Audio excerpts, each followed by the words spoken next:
Heavy rain on this Caribbean island 7.5 miles off the coast of Venezuela left the center of Ado Bolden Stadium's field soggy, the flanks submerged, and the encircling running track flooded.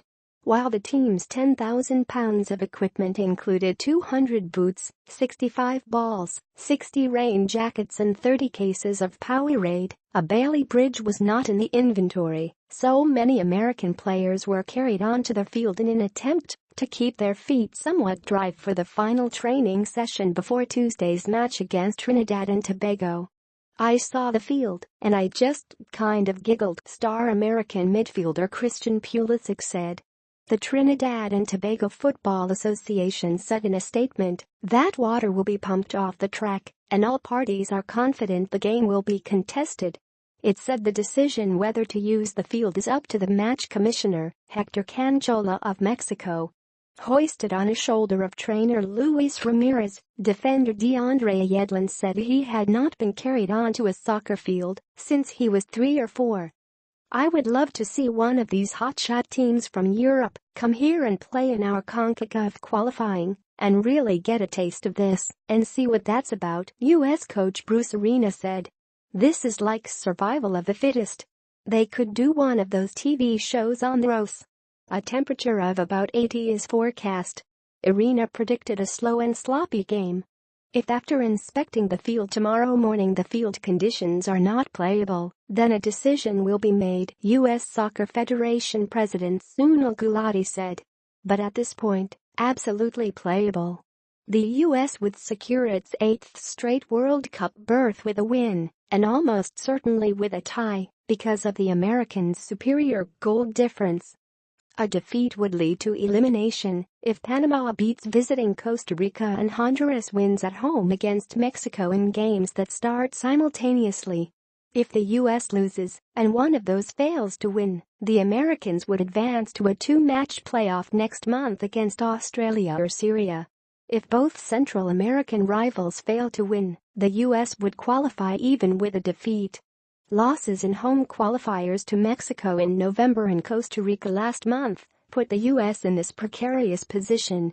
The Americans had not entered their last qualifier uncertain of a berth since November 1989, when Paul Caligiuri's 30th minute goal gave them a 1-0 win at Trinidad and put the U.S. in the World Cup for the first time since 1950.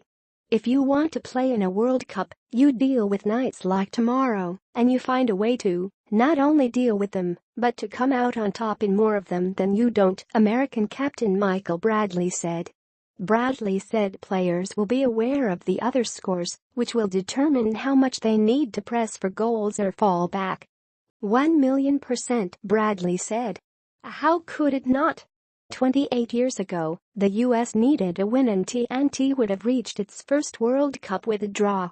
It was also what was on the line for U.S. soccer. "We were broke," Caligiuri said. "We'd be stripped from the World Cup and not hosted in 1994. The majority of us would not have jobs. We wouldn't be playing professional soccer." That match was in Port of Spain's National Stadium before an overflow crowd of 35,000.